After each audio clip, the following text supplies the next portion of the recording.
Namaskar. Folk Brain has initiated new chapter in our activities. We call it Book Mania. And today we are going to have a panel discussion on a book called Grandest Revelation. It is written by an engineer who is a son of an engineer, and you can find there some elements of engineering and science in that book. They are very carefully ingredient, so or ingrained. Book is a very powerful thing, and reading is the most powerful thing. Unfortunately, we have been forgetting the practice of reading. I am reminded a poem written by me also only long time ago. I have traveled the world twice ever, met the famous saints and sinners, the old stars and the hopeful beginners. I have been where nobody was before, learned the secrets of writing from the writers and the cooks, all with one library ticket to the wonderful world of books. So this is the power of books. So we are going to talk about this, and we have a grand panelist today. We have Dr. Praveen Kumar Jha. Dr. Praveen Kumar Jha is a doctor by profession, and he lives in Norway, and he's a bestseller in Hindi. He writes in Mathli and also in English. He loves music, he loves singing, and he sings, and he loves so many things, and he keeps writing. Second, we have Dr. Nath Pathak. Dr. Nath Pathak is associate professor with South Asian University, Delhi. He is a seasoned sociologist from JNU, and he teaches sociology there. And right now, here with us, we have Sreyash Sangam, but I am not able to find him. Maybe he can collect later. But we have Professor Lalitesh Mishra. Professor Lalitesh Mishra is a professor of English literature, now a superannuated, what we call retired professor from BM Mandal University. He writes in Hindi, he writes in English, and he writes in Mathli. He translates, and he is a son of a very noble Sanskrit scholar. And in between, we hope that Anuradha Shankar, and IPS, and Additional Director General of Police, Madhya Pradesh, he is going to join us, and also Mr. Jay Bikram Bakshi. Jay Bikram Bakshi is alumni of IIT Kharagpur. He is also going to join us, and Dr. Snigdha Jha. Dr. Snigdha Jha taught English literature in Delhi University. Now she is in Patna, and she is still teaching there. So with this little information, I would now request the author, and we have a very proud father, Mr. Dinesh Jha, whose son is Mr. Anubhav Anand, who has written this book. So Mr. Dinesh Jha is there, and we have the author, Mr. Anubhav Anand. So now, without delaying, and it is the grandest revelation. So we have decided that our grandest scholar, Professor Lalitesh Mishra, will be the chairperson of this deliberation. So, sir, with your permission, may I request Mr. Anubhav Anand to talk briefly about the schema of writing his book, how he has written, or what are the essential things, what are the basic story, so that our our viewers will also know what exactly they are going to hear today from the mouth of our panelists today. So with this, I request Mr. Anubhav Anand to speak about his book. Thank you. Okay, let him go on. Yeah. Thank you so much, Kailash sir, for, your words were very kind, and thank you so much. And I really want to thank all the panel members here, you who are the legends in their own field, and I really want I thank you all. A big thanks to all of you to spare some time and come uh, together at this platform, and it's really wonderful to see you all here. Without wasting any time, I really want to talk about this novel. So I will be sharing a screen if it's okay. Uh,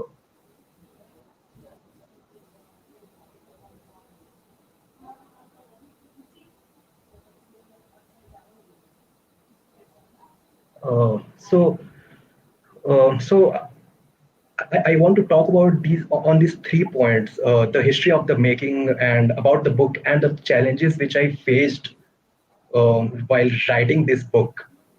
So in year 2015, when I was traveling on a train, now I want to relate to this, and I want you all to relate to this point, that when you sometimes observe anything, and it can be any object, it can be from the smallest particle to any large object in and around the universe. Sometimes some ideas struck to your mind, and it creates some of.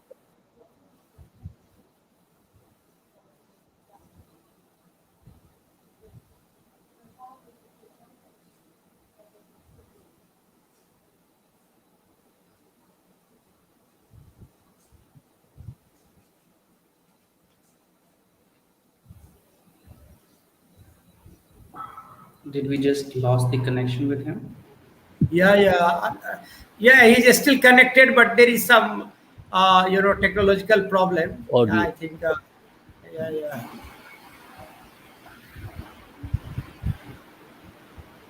Dave, should I request you to speak in between?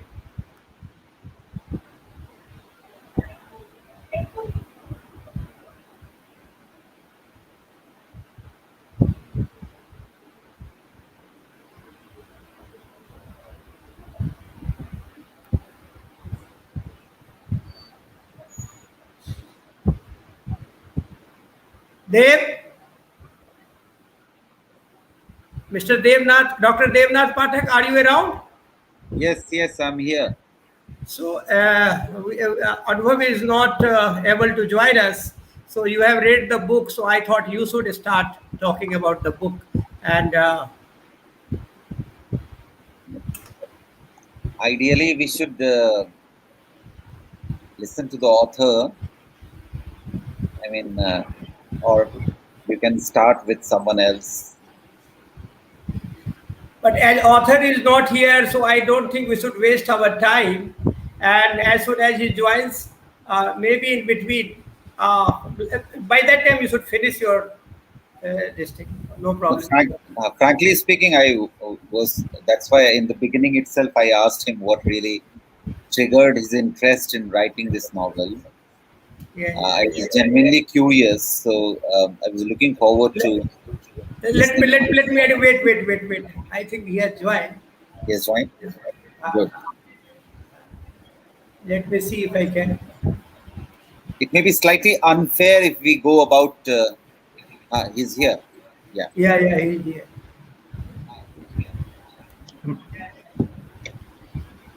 Anubhav, please carry. Yeah. Continue. Yeah. So I'm really sorry about that. Yeah.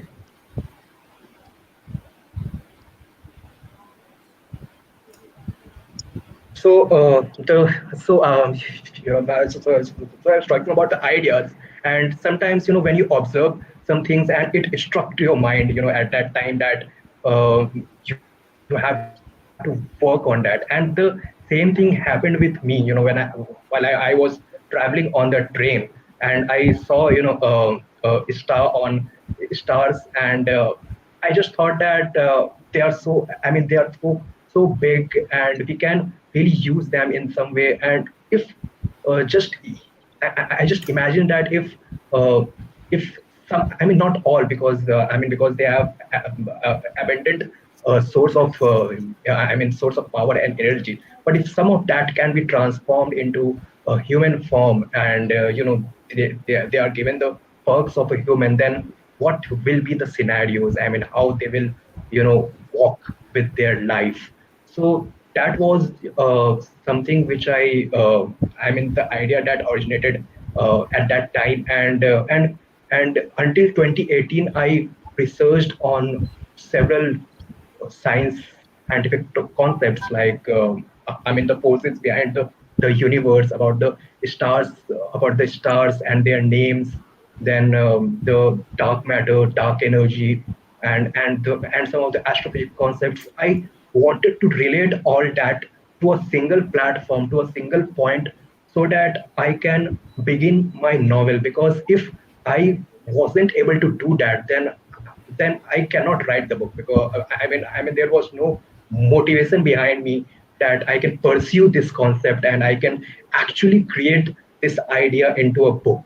So so I really worked very hard, I mean in a research, so that I can do that. And in 2018, it happened that I had some of the plots ready, and I began my story. And I mean, I had the beginning, I had some of the middle. I wasn't sure and confident about the ending, and I thought that I will work about it later on. And and I started in a very slow pace. So that that's how I pursued that concept into a book. And this book has four parts. I mean, it has the prologue part, where I mean, in an abandoned planet, some light years away, some extraterrestrials are doing their business, and that's the initiation part of this book. And then the part one, which is named the foundation. I named this part the foundation because it is exactly that. The chapters in this part are the introductory part of the novel. It's the introduction of the characters, their business. And I really found it very imperative to do that, because without that, the readers would not be, I'm able to appreciate the concept. Because if I would have started, to the point from the beginning, with the revelations, with something, very large, then they wouldn't be able to understand what the story behind. So I took my time with the characters, I took my time with the story, and I created, the foundation part as the introductory part, where the readers can really relate to it, and the ending of the part one, where they rendezvous at a certain point, they unite together, and that's the ending of the part one. And the beginning of the part two, where the story changes drastically, uh, where the I started with the revelations. I started with the story right away, with the concepts, and that's how the story end at the climax point. And the last part is the epilogue, where which is point for all the characters, after the climax part. So these are the parts of the book, and the concepts which are used are the science fiction. I mean, the concept which I have already said, that what if the human, I mean, the stars can be transferred to human form, and they will have all the perks which the human has. And then some of the concepts like magnetic flux, stellar magnetic field, where I have tried to prove that a planet can move from one point to together. I mean, from one point to and another point in the universe. So, so I mean, it was really crucial that I did that to move the story ahead. And then there is the concept of the seven sins of the Bible, and the sins of the Hinduism, which I mean, like, the Bible was written, around 30 centuries or 40 centuries ago. but the sins was originated way before that. And if the stars have, I mean, if the stars are in human form, then naturally they will be, accumulated with all those sins. So I try to connect that the sins have been originated way before the Bible, way before the scriptures have written about that. And these are the concepts and some of the genres like historical fiction I have connected that as well with this book. So from coming to the challenges, I find some of the challenges which I really want to point out. I think some of the authors can really relate to it. That creating a characters is really one of the biggest challenge, because you want to put them at a point and you want to begin their journey. Like now, this novel is about the stars and universe. So when I was trying to show that the stars are in human form and they can mate and they can create their own progenies, their own children. So if the stars come to Earth, so they will not, come to us to any particular town or any particular city. They will come, across all the globe. So I wanted to create the characters across all the globe so that it looked, I mean, in a much defined way. And so I put, the characters in a certain parts around the world, like Australia, Rome, and then London, Mexico, India. And that's how I really haven't created their backgrounds with some drama that I wanted to involve in them. And then, so that was one of the major, I mean, the struggling challenge which I found, and it really took me time to devise those characters in a certain and effective way that I can work with. Then the author created words. Sometimes we have to use author created words, the words that we create, uh, you know, uh, um, I mean, ourselves, because those words are not in the dictionary. I mean, sometimes you have to create those words. Like for instance, if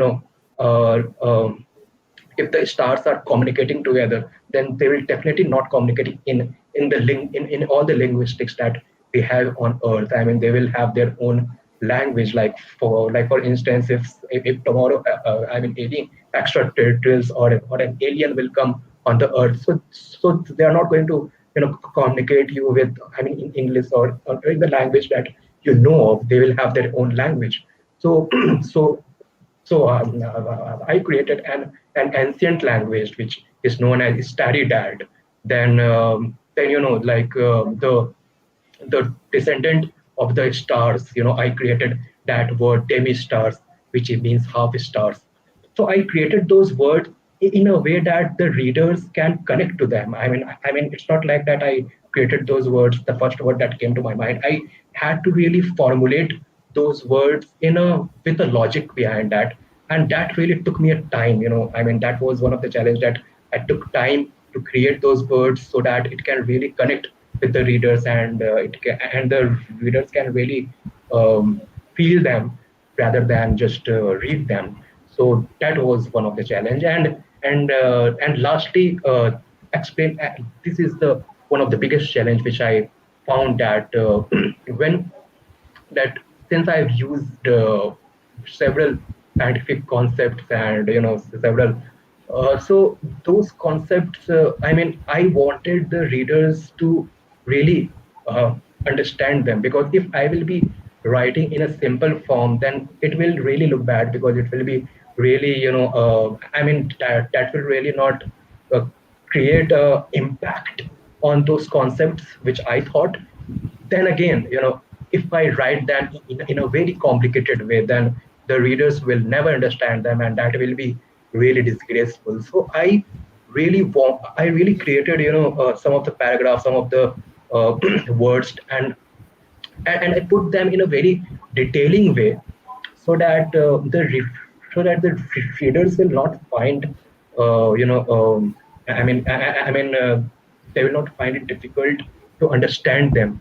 And that was the one of the biggest challenge which I found. And because I mean, there are some of these notions in some chapters, and those chapters took me really a long time to complete. I mean, some of the chapters took me a month to complete because it was, I mean, those the points I have to rewrite it. I have to further edit them so that it can be create a large impact, and that's how I want to summarize this book to all the panels here. If I Anubhav, should I can tell you say. to quickly conclude? Yes, sir. I just think that I mean these are all the points that I really wanted to talk to you about, and this is all the book is about. This is my journey where I completed the book, from 2015 to 2020, where I completed the book together through my challenges and through my making. So I think I can have, the points of the panels now. I mean, it will be really great, to know their views on the book. I really thank you. Thank you. Thank you, Anubhav. Friends, we have Anuradha Shankarji, Additional Director General Police, Madhya Pradesh, and she is busy in some emergency meeting, organizing something.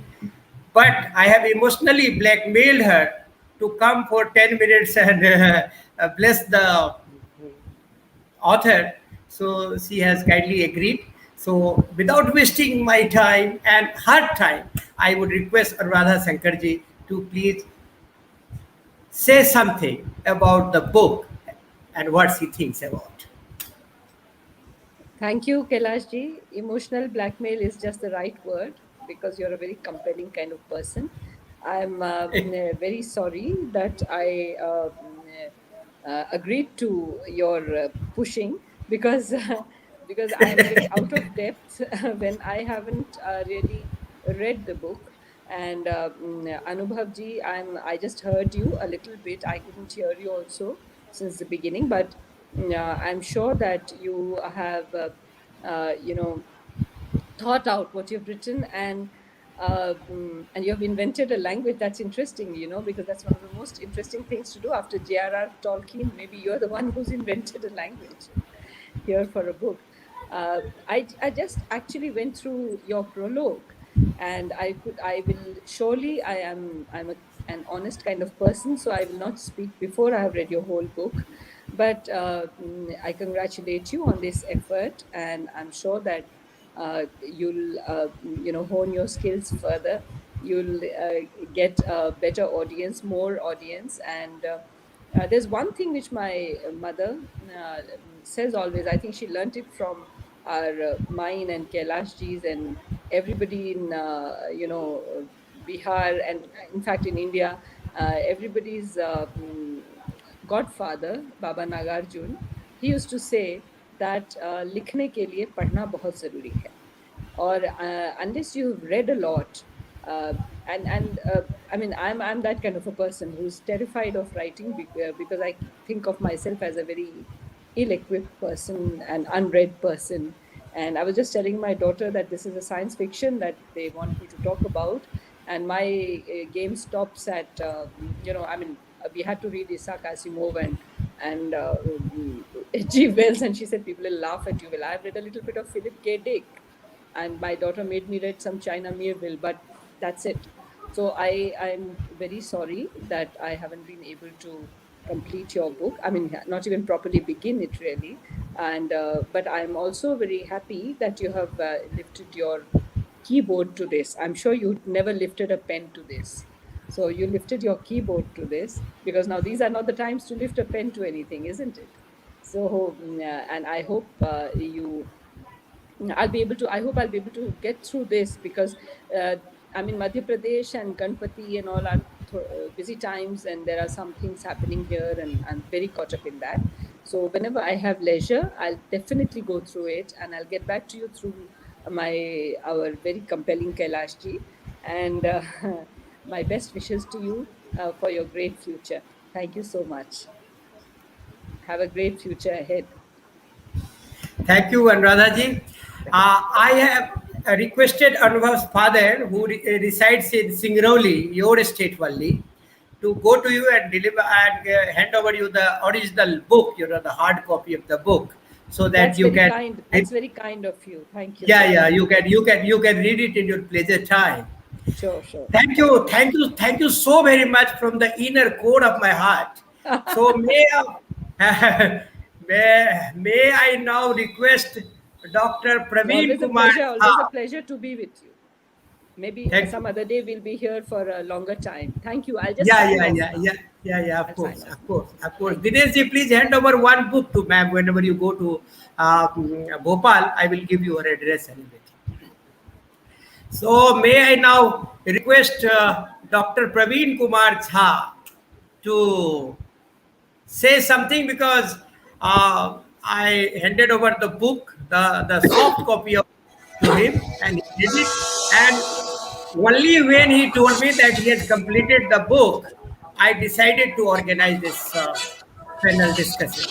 तो sir, किसका किसकी आवाज आ रही है भाई?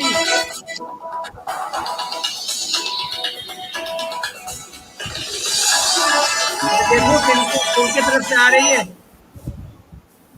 चलिए ये भी ठीक है, अच्छा है. मुकेश ठीक करो इस सिस्टम को, झा साहब को बीच में लाओ.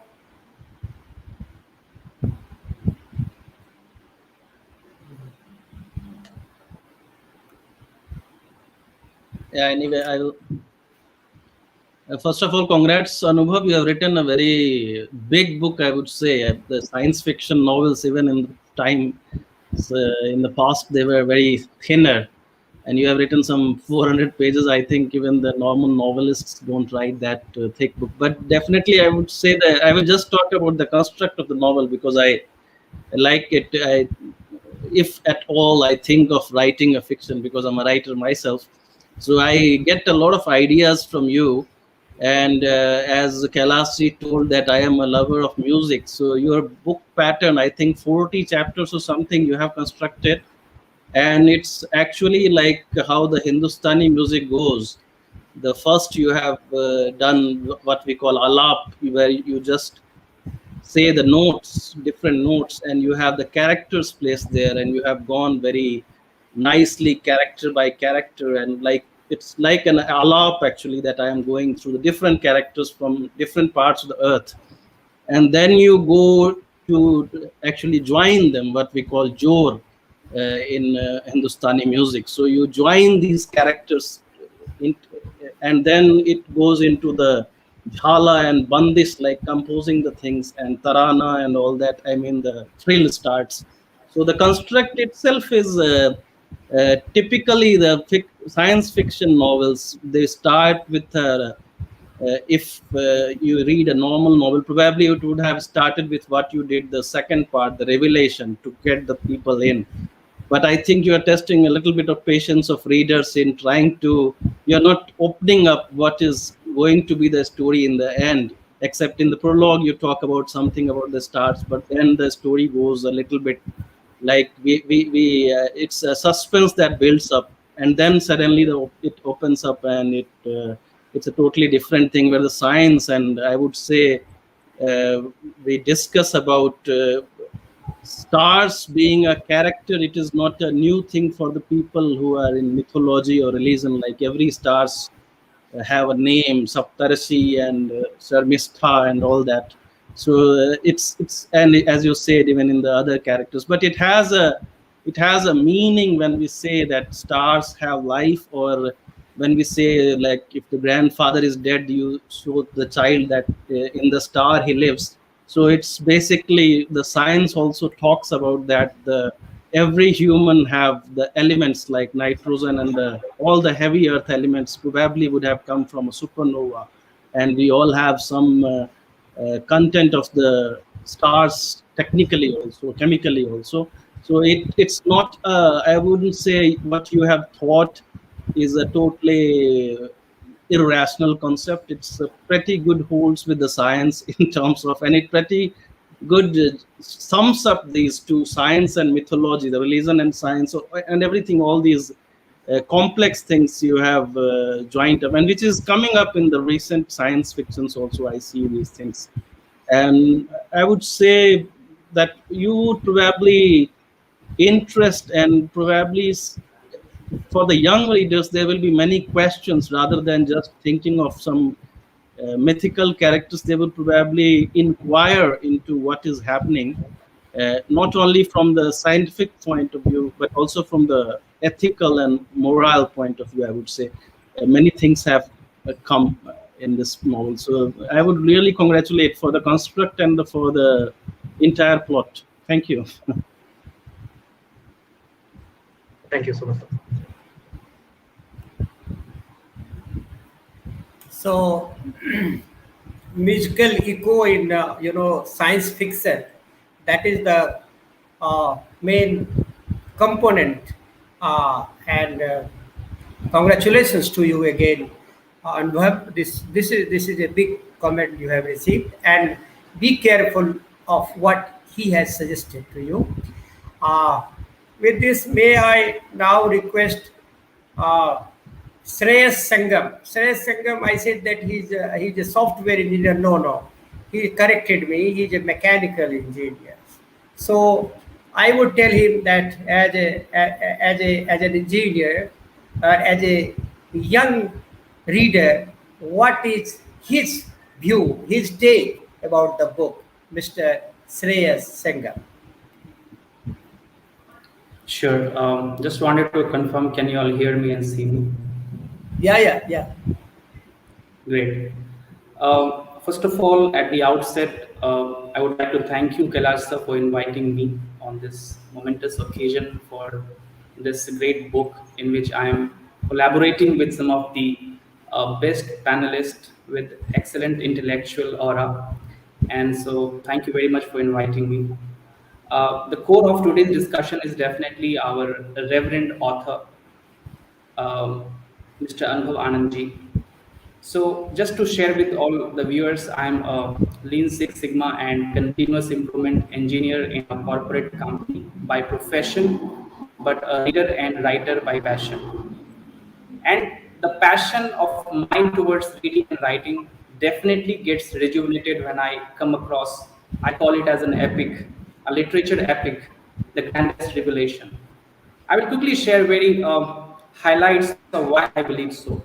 Number one is the power of imagination and thoughtfulness. Human beings are considered to be the most powerful creature on this planet, not because they have this innate ability to invent any materialistic structures around us for the luxury, but because of the fact that they can imagine, they can have this belief system and thought process. Our author has utilized his imaginative skills to the extent that he has traveled 14 to 15 light years away from this planet, not only to the different places on the earth like Kailash Mountain, Queensland, Australia, Mexico, Tijuana, but there are certain chapters in which he has traveled almost 15 light years. Can you imagine? So this does not only require the intelligence, I succinctly believe it also requires hard work, dedication, and perseverance, which author himself said that how much hard work he had to do, and I completely agree on to that. The second thing which I got inspired from by rapid reading of this book is the storytelling capability. All of us who are joining this session today must have heard some of the other stories in our childhood days from our grandmas, grandpa, etc. Author has utilized his storytelling capability to join the first chapter till the 45th chapter in a very sequential and chronological manner. And this very storytelling capability of him did not allow me to get bored. In fact, it was getting a kind of thirstiness or hunger that, okay, what's going to happen in the next chapter? This very curiosity to know the climax, the thrilling aspect was fantabulous. I will very quickly share the characters which I at least remember. There is a character named Mr. Arthur Davis in this particular epic. He is an astrophysics professor. He has basically survived a war. That war was basically fought even before the prehistoric period. I can imagine even before the dinosaurs were born. Okay, and that particular gentleman, Mr. Arthur Davis, in the process comes up and meet 3 or 4 other characters, and they start to strategize a plan. Mr. Arthur Davis, Ms. Grisha Ravinbhan, and Sean Hammer. These are the characters whom Anubhav Anand as an author has devised by his own imagination. But if I look at the locality or their origin of place, the country, the name of the character itself demonstrates, as Anubhavji rightly mentioned, that how hard it is to define that, okay, what language studied are ancient stars or these celestial bodies used to speak in. And these characters come together and they devise a plan. They devise a plan that how can we fight the future wars, celestial wars. So the imaginative skill of the author has pushed our intent to such an extent that what if the stars or these big celestial bodies get a human life? Just imagine a star and a big celestial body, they have got a human life. The magnitude of energy that they will possess. For example, it is said that when a human being dies, it releases some energy. An author has utilized this imaginative power, this contrary power to share that if a star dies, dark matters or supernova is created. So there is a very relatable magnitude of understanding and imagination which the author has taken us from chapter 1 to chapter 45th in a very chronological manner. The third thing I must bring a highlight for our panelists and for all our audience. What I loved about this book is the power of communication. We all can imagine, we all can have an idea, but to translate those ideas, those imagination, and pen it down for a great story and literature like this, it requires a huge amount of perseverance. I understand, sir, and correct me if I'm wrong, that this was your first novel or first book which you have written, even though you used to write poetry before. I think the kind of sentence formation, the paraphrasing, even the dialogue writing between these characters who are actually the descendants of stars, it is just amazing. And I loved reading this book. It created a sort of enthusiasm in me to know more about the science fiction, because it was the amalgamation of science as well as fiction. To summarize, I must say that this book is for someone who loves adventure and sci-fi novel or movies. This book is for someone who loves to think, imagine, and express. This book is also for someone who loves literature. In summary, this book is for everyone, a must-read book.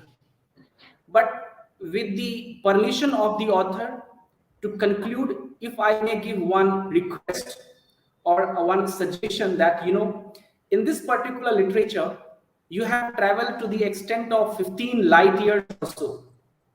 My only humble submission is that while I am very confident that the Grandest Revelation Part 1 is going to be a great success, I urge you to start thinking about the Grandest Revelation Part 2, in which you should travel not only till the visible universe, which is said to be somewhere around 90 billion light years. You need to travel beyond it and translate your thoughts into some form of literature.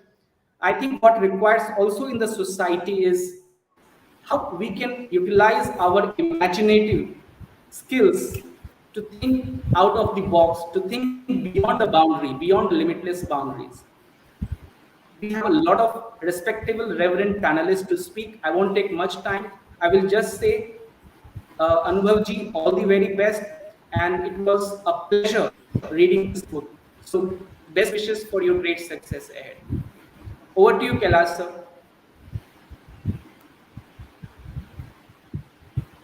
Thank you, Shreyas. Thank you very much for your this summary and analyzing the book. And it gives me satisfaction when a book which is written by a young man is being analyzed, read, and evaluated, criticized, and suggested by a young man. So that confirms that the younger generation is very serious about what the people of his generation are doing, writing, and indulge in, the creative thing. And what he has suggested you, the second part two of, the grandest revolution. Please keep in mind. And when he was suggesting this thing, your father was just smiling. So that indicates that you are already planning to have second, the part of it. Now, may I request Dr. Nath Pathak to speak on this book. Dr. Nath Pathak, we have got now sufficient time to speak about it. Thank you, Kailashji. I'm not blackmailed, but I can't resist your invitations. Also, Anuradhaji, such a wonderful observation she made about straight away writing from the keyboard. I happen to be a little pre-2K person, so I still use my pen. I was still using my pen to write, to take some notes from what I heard from the panel. So I'm a pen person, and therefore probably I take a little time to process my thoughts. Everybody has observed, Praveenji rightly said, it's such a thick book. Science, fantasy, fiction work with so many pages, and a proud aging person like myself who processes things very slowly had little difficulty. I'm sure you would sympathize. I'm not a fast reader in any way. I read very slow. And then I take a lot of time to process and draw my understanding. So right now, whatever I would tell you here, by the way of contributing to this discussion, would be from my situation, like the situation of a slow reader, someone who takes time in developing understanding. However, and also my interest in literary work, even elsewhere on earlier occasion, has been mostly conditioned by my training. I can't help it. I like to read work of fiction as an ordinary reader, and I really enjoy being an ordinary reader. But I can't help it. A lot of my prior understanding of things begin to intersect, which will happen with ordinary readers as well. And in that capacity, in the capacity of a teacher and someone who works on cultural questions as an anthropologist, I begin to think along that line. And that's why probably that was the reason why right in the beginning, before the program started, I asked Anubhav as to what were those trigger points. Why did he really feel like writing? In general, I ask this to any author. Would it have been very difficult to live without writing this? What were those reasons which really compelled one to write? And Anubhav shared some of those things. I joined the rest of the panel in congratulating Anubhav for this wonderful work. I can foresee that Anubhav would be some sort of, if I can use this as a metaphor, some kind of Chetan Bhagat of science fantasy writing. Great. Isn't it? It's like a compliment, I hope, because Chetan Bhagat is also used as a metaphor for something very condescending. So trust me, I'm not using the metaphor in that condescending way. It's a really kind of compliment, which you would begin to see the value of doing this kind of thing. It's really, the craft of writing looks very sophisticated at one level, which means it has got the grasp of the language of writing fantasy fiction, more or less. Like you get a sense that the author is trying to replicate some style of magical realism, probably. There is this God coming right in the beginning. There is this apprehension of annihilating revelations which might take place, and then there are these, pathways crossing, particularly these three key characters. And my favorite is this astrophysicist.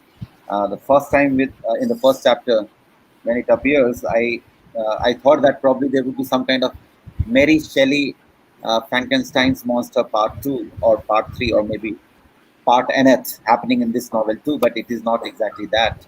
It's something different. Um, um, uh, Also, because I begin to ask myself, stretching that first line which I told you just now about the trigger points for the author. Likewise, in the same line, I begin to ask as to how society in our time intersects with this work. What kind of socio-cultural, political imageries are at work in this novel? That's the precise question. One tries to explore them.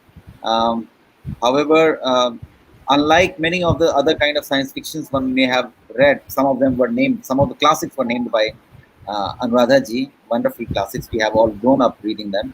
Um, I mean, Tolkien was like a master, like grand narrative Tolkien. H.G. Wells, we all know. Anyway, so whenever we think of science fictions, we probably have this idea that it will be socio-neutral or politically neutral. There would not be any kind of um, imprint of our time in it.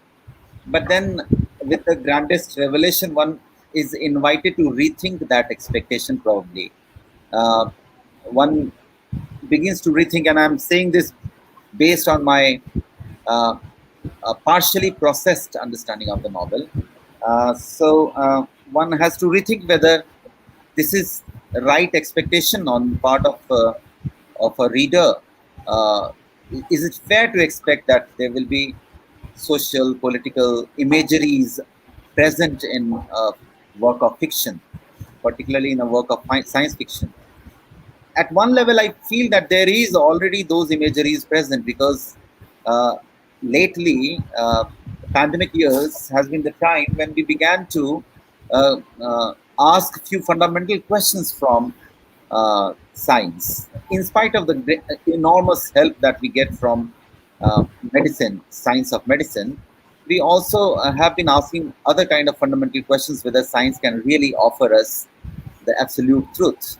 Or science itself has been subject to the historical ups and downs, and therefore probably this astrophysicist's soul searching, Professor Davis's soul searching in the novel is probably a reflection of that uh, continuous critical journey that science has undertaken ever since its advent. Wherever you locate its advent with the Copernicus, or even before that, if you want to go back in time to Greek, or even before that, many people say that there has been some kind of quasi science in South Asia, so on and so forth. Wherever you locate, there has been long trajectory of science, which gives birth to various questions about the basic promises of science. And probably with this novel, which is the grandest of the revelation, uh, amidst all kind of grand revelations in this novel, to my mind, most interesting revelation is the fact that we need to continue with our critical engagement with the basic promises of the science. Number one. Number two, overlapping number one is my second and most favorite of my interest, which keeps coming at philosophical level in the novel too, is the idea of death.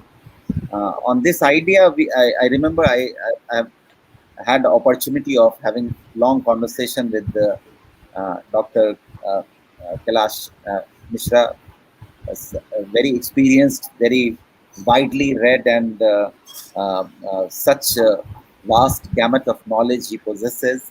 I heard him out on occasions, and interestingly, in this novel, I was reminded of a lot of things which I had heard from Kailash, which was about the relation of death with science, and with greater role of science, whether the old mythology, old fantasy of death will continue, or there would be new fantasies which will emerge.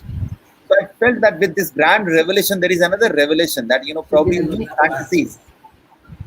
fantasies about uh, Correct. eventual demise of something, or death of star, or annihilation. Right in the first chapter, I guess. Throughout the chapters, he has, in all the chapters, he ends the chapters. The author ends the chapters with the old style of aphorism, that short nuggets of wisdom, which was very popular with the classics in 15th, 16th century. So he ends with the aphorism. The first one ends with this aphorism, which relates revelation with annihilation. Very interesting. That was quite, for my mind, to me, it was very exciting. Quite a few pages I read because of that first aphorism. I was so excited. So that relation between something which will be revealed, and that revelation itself can cause certain kind of annihilation, though it is never complete annihilation. The mythology of circular time returns in one way or other. There is this haunting feeling that probably the novel would like to go one way, but it does not. It maintains the philosophical confusion between linear time and circular time, and therefore revelation may be annihilating. However, death is never complete by itself. So some of these things was of my interest while reading the novel. There is this some kind of anthropomorphic. Do stop me if I am exceeding the time limit. No, please continue. Some kind of anthropomorphic. We call it anthropomorphic in anthropology. When you begin to imagine trees or natural forces in the form of humans, that's called anthropomorphic, to put it very simply. So there is some kind of anthropomorphic incarnation of stars. It looks like they have similar kind of human social life. They also are subject to certain kind of factors which play a very important role in our living and dying. So those things are very exciting. Probably they also enchant the kind of discourse which is in the subtext of the novel. Most of the time, at times it comes out, but most of the time it is in the subtext, that the fantasy of dying continues, and probably it will reappear in different language, in different styles, with the advancement of science and technology. Even though the author begins to write not with a pen, straight away on the keyboard, probably love for fantasy will not disappear. That's the note on which I will stop.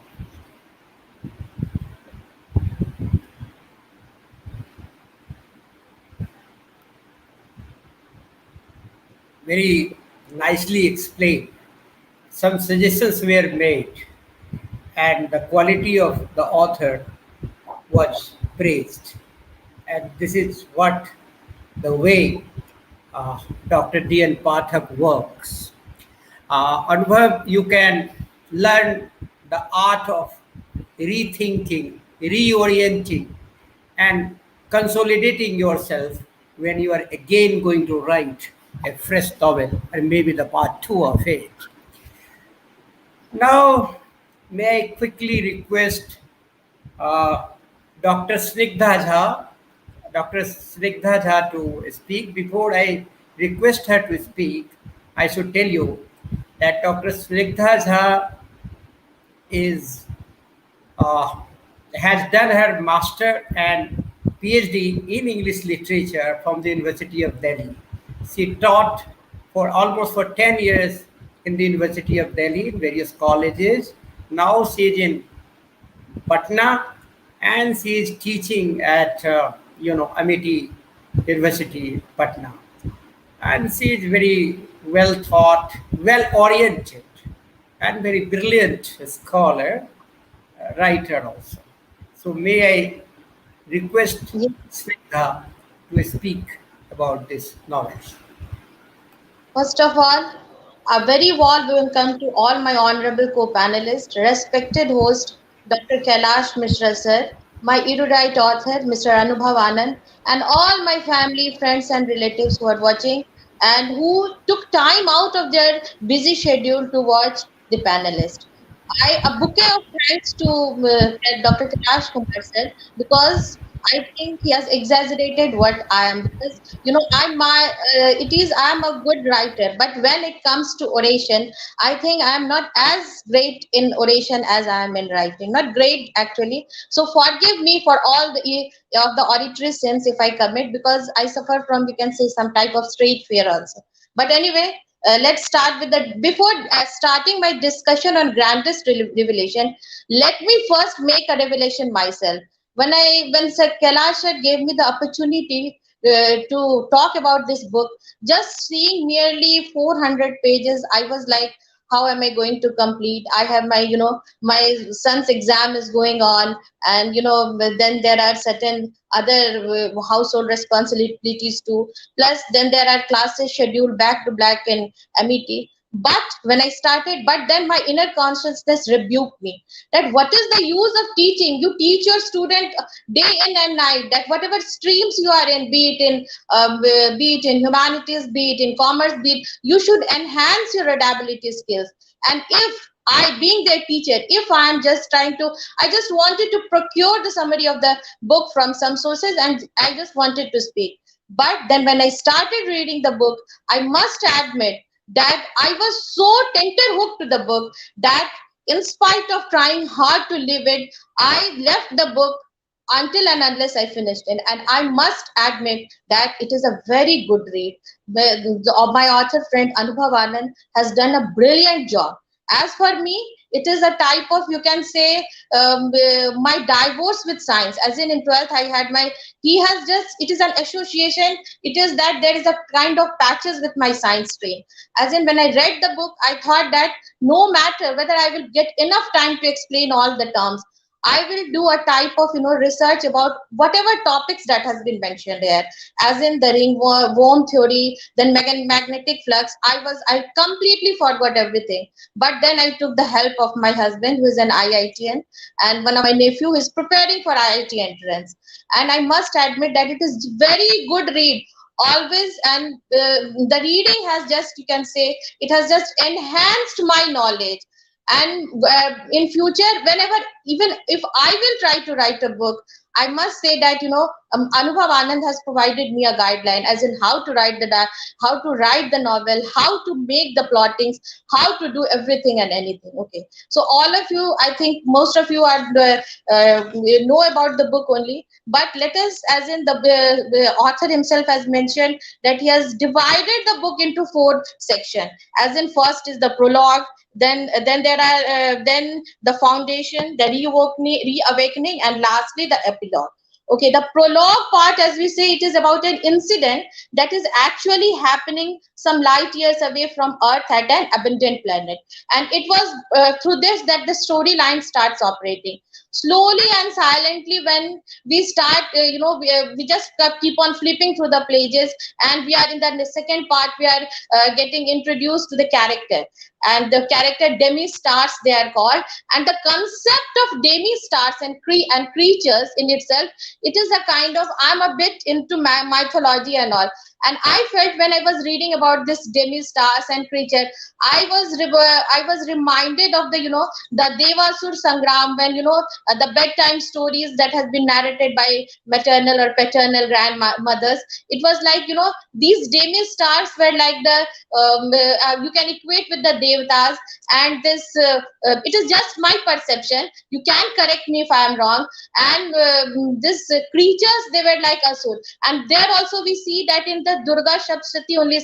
I think it is mentioned. I am not much into the Sanskrit learnings and all. It has been mentioned, most probably, that when everything failed, as in the Devtas, they were running out of everything, as in the Asuras, they were very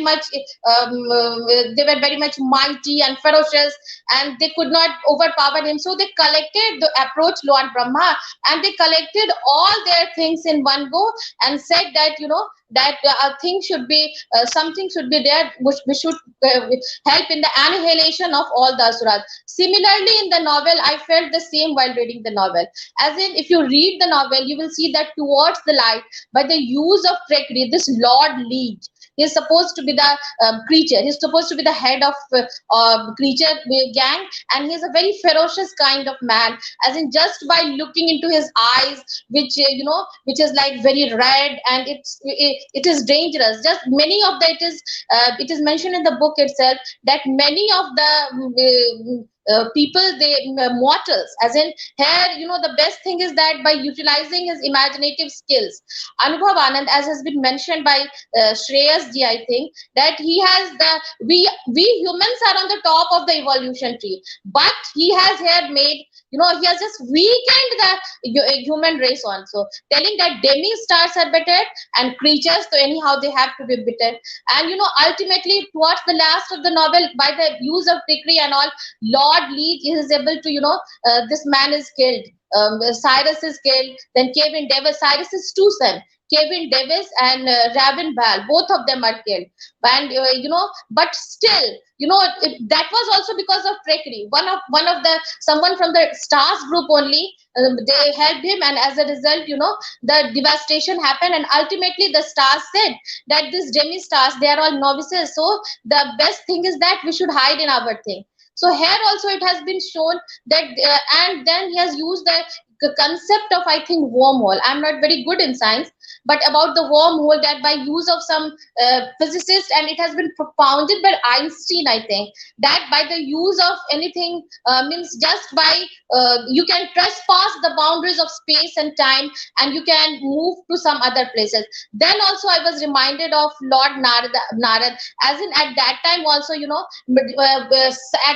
at one point of time, Narad dangling his Veena, he is at one part of the earth to another, in a second he is in the other part of the earth. So what, I will not take much of your time. I know many erudite scholars are there.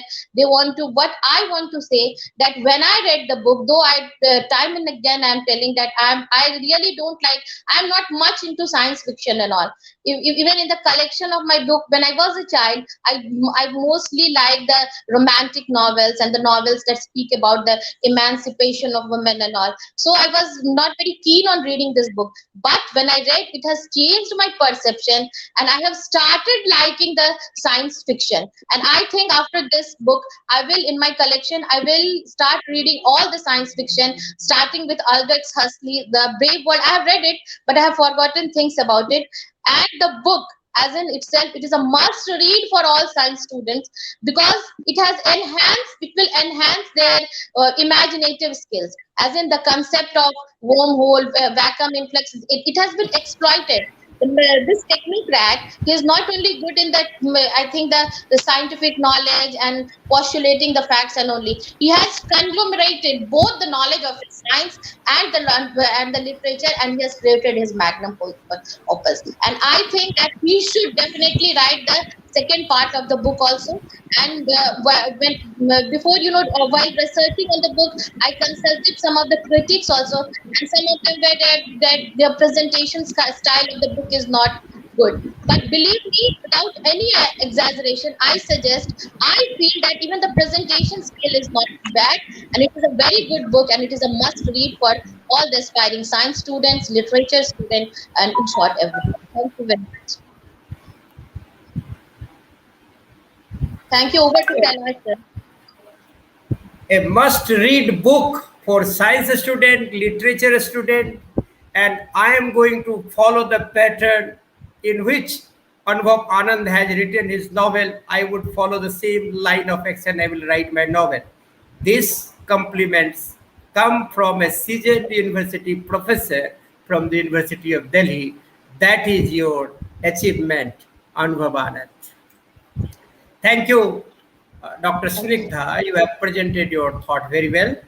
Now, before I request our today's session's chairperson, Professor Lalitesh Mishra, to speak, I will request Anubhav Anand to quickly, in 2 minutes, summarize the entire panelist view, how he has perceived, how he has taken.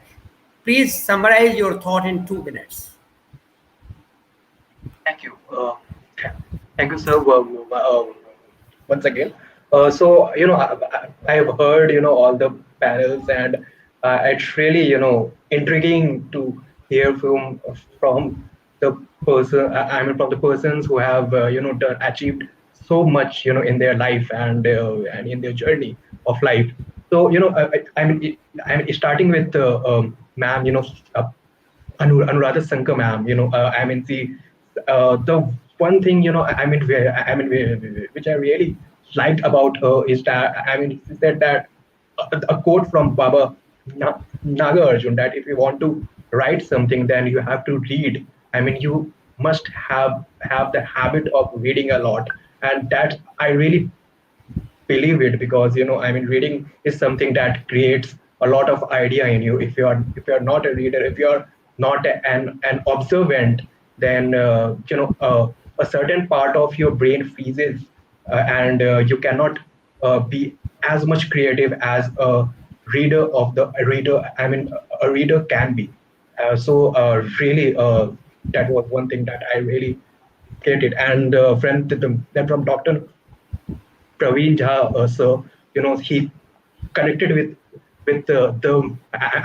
music, and and I really want to think that, hats off to you, sir, that you really brought that point, because I never achieved to do that, because I really couldn't imagine those chapters with music. And now that you said it, I am thinking about it, and I'm like, that it's true, that those chapters can be, and I'm connected with music, and the science and mythology part which you brought it up. Really, thank you so much. And then Sreyash Sangam, sir, you have, you have appreciated the book to the zenith, and I really appreciate it, that because you have read the book, and you have, connected so many points of my book, at, within, chapter wise, and part wise. So, that is really something, coming from you, and and you related, it to technocratic and scientific, revelations. So that is something that was really great. And in Dr. Dev, sir, I really want to thank you for the compliment that you made, Chetan Bhagat of science fiction. That is, thank you for that. And how you connected with how the society explores, the book of, and how it connects with the good and evil. Like, I have mentioned that the good and evil part comes in this book, within the stars. So how the society can be, and the societic views and political views can be connected to this. And you have, you related with the pandemic, pandemic time as well, and with the, and the revelations, the critical engagement and the promises of science, then the ideas of death and the reincarnation point. The natural forms, in form of human, the anthropomorphic. I think these are, some of the things which, when I researched, I came to those point, and I can see that, how it can all relate it. I really thank you for those comments. And Dr. Ishnita ma'am, I have, how she connected it with scientific fiction and mythological, the devtas and asuras, uh, like such, evil stars, uh, good stars. They can be the devtas, the evil stars can be the asuras, and their descendants, the creatures and the demi stars, and wormhole theory. You rightly said that it was created by Iron. The great scientist Albert Einstein, and with him there was another scientist named Rosen, and that's why the wormhole is called Einstein-Rosen bridge. And the wormhole. So that is something that was really intriguing, and you brought that to this platform, and I really thank you all for your appreciation and for your kind words and blessings currently, and thank you so much.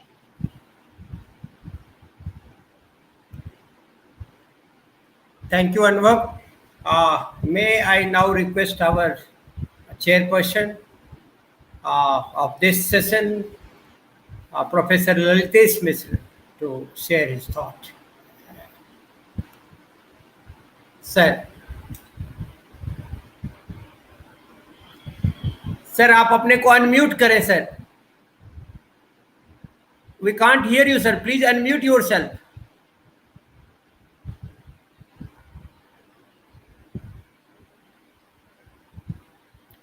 Sir उसको कान से हटा दीजिए sir. आपकी आवाज नहीं आ रही है. Remove it from your. Okay. I'm doing it. Now you are audible, sir. Now do you get my voice? Yeah. We can. Yes, sir. Hello, Mishra ji. You are audible, sir. Yes, you are audible, do sir. You get me now? Yes. Now you can get you. Hello. Please continue, sir. Continue, sir. Continue. Hello.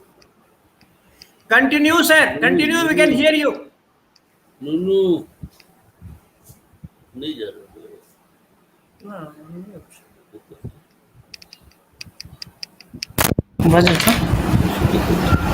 Bhajan. We can hear you, sir. Do you get my voice? Yeah. Okay, thank you.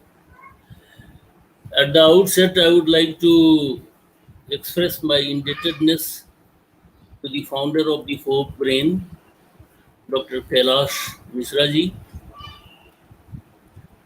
the panel members who are here with us this evening to discuss different aspects of Grandest revelation. In fact, I have not been able to go through the entire book because I had simply the soft copy of it, and it was so voluminous that I was not able to go through the entire pages. So somehow I managed to have a brief of the book, and on the basis of that brief, I could be able to make some understanding of what could possibly be there in that very book. But my advantage has been this, that a number of erudite panel members have almost entirely discussed the different significant aspects of the novel, including the kind of musical orchestration, then the coinage of new kind of words which are probably not to be found out in our dictionary we have right now, and also the futuristic conceptions that this new budding author could have. So in all, when I thought of all the aspects that have been delineated by Snigdha ji, Sreyash ji, Pathak ji, Praveen Kumar Jha ji, then I was in a quandary as to what point I should take up to discuss in its entirety.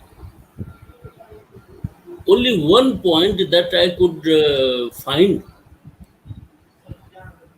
that all the panel members have spoken a lot about this stupendous work carried out by this new author, but they have not been able to see that the impact of imagined or actual science, what kind of impact of imagined or actual science could be there as per the futuristic concepts that has been presented by the author Abhinav Anand on the society or on the individuals. That is one point that I had to say.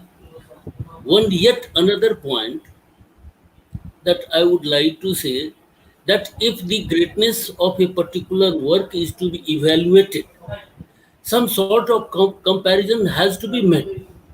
Particularly, you see, the science fiction is very much vogue in English literature, right in 1818, and probably one of the panel members have referred to the name of the book Frankenstein, which is probably the first scientific fiction in English, and that was published in 1818.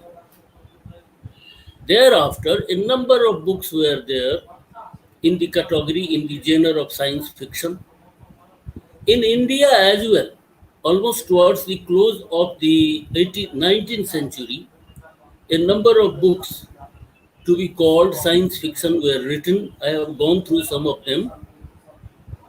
But on the basis of my reading of those science fiction that have been composed by or written by Indo-Anglian writers, in comparison to that, the book that has been brought out by Abhinav Anand is grand, is exquisitely fine. And as far as the storytelling art has been discussed here, I can say that it is as engaging as the Alice's Adventures in Wonderland. My God. Even more engaging it can be concerned if we see the unity, the unification of the views that have been expressed by the characters throughout the novel, be it in the first part or in the second part. The most important thing is that profuse use of allegory. Probably Pathakji had made mention of the kind of images that had been used in this novel right from beginning to the end. If we remember the points that have been suggested through a mythical study related with the prehistoric era and which has been enshrined in the prologue, then the entire meaning is all clear towards even towards the end of the this novel, Grandest Revelation. But what my concern is, which the author should have been very much careful of, that finally what is your establishment? You have used, you have enshrined in your story a number of scientific theories and dictums. You have spoken about the demi-stars. Somewhere in the novel you have said that stars, the celestial body, too have evil attitude and good attitude. And if they happen to be like the human beings, what will be the feature of this universe? In the very prologue, you have said that they had smashed one of the demi-stars, one of the stars, which created a chaos, a certain kind of anarchy in the entire universe.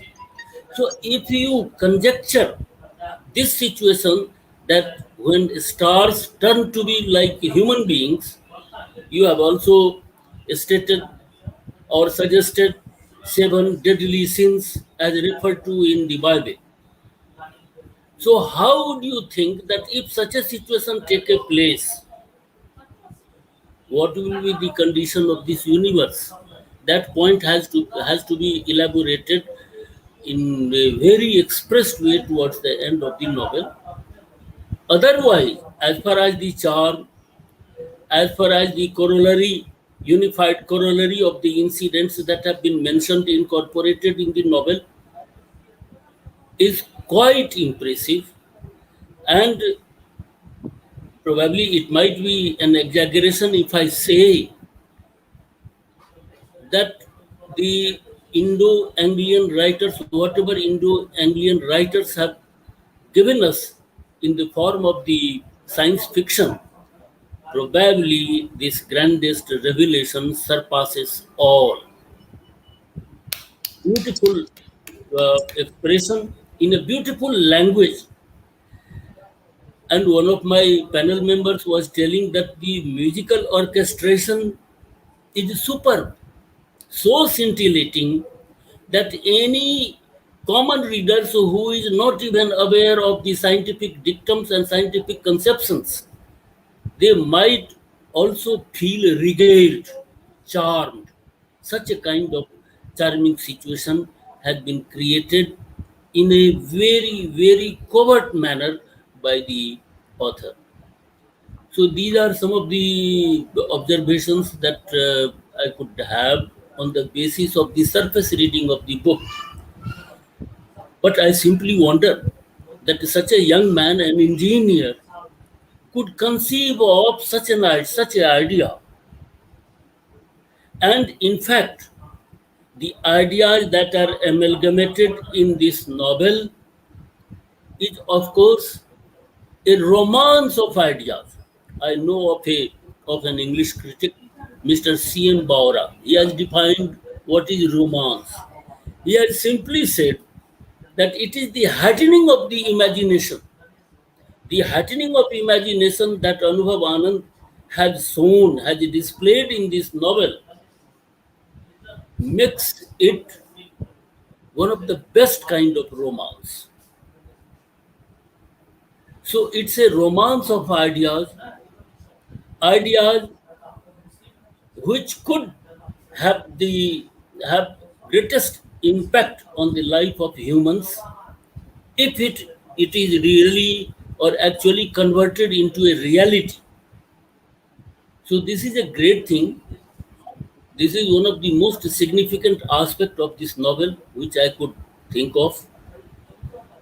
So these are the points which I had in my mind to express present before you all.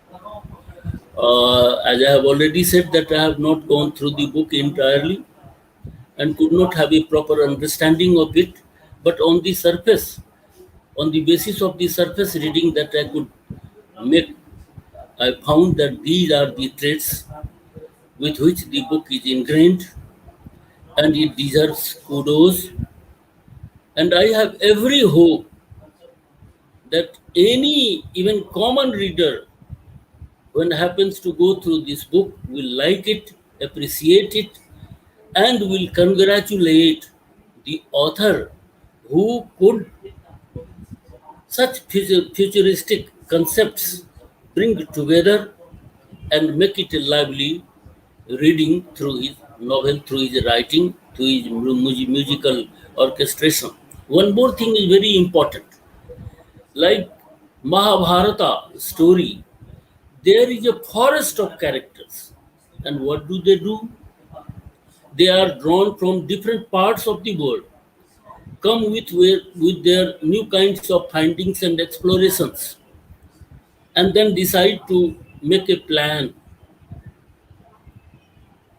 You see, this forest of characters is one of the most tenable aspect of the novel when a critic will make an analysis of the entire storyline, the role of the characters, the musical orchestration, and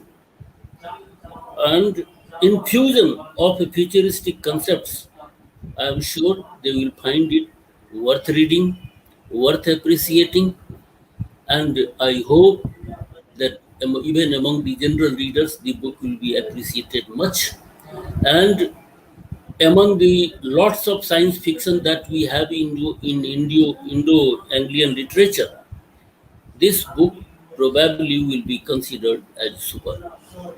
Thank you, Dr. Kailash Mishra ji. Probably I may not have been able to place all the facts that were brought forth by other panelists, but then what I could get from their speeches. I think that this book is to be respected, appreciated by vast majority of readers in times to come. Thank you very much. Thank you, sir, for your explaining the basic things of the book. Thank you for making it the romance of ideas. Thank you for suggesting and saying with conformity that Anubhav Anand, with his first book, has surpassed all the Indian writers who have written scientific fiction. So these are the golden words, and I would request Anubhav Anand to keep all those words carefully in the backburn of his memory for the days to come. That will help him. Now, before I conclude, I would request Mr. Dinesh Jha, father of Anubhav Anand, to thank people and say only in 2 minutes how he feels about Anubhav and how he sees Anubhav as a writer. Please, Dinesh Kumar Jha. Thank you, Dr. Kailash Kumar Mishra, founder of Full Brand, for giving me such opportunity to speak before a large panelist.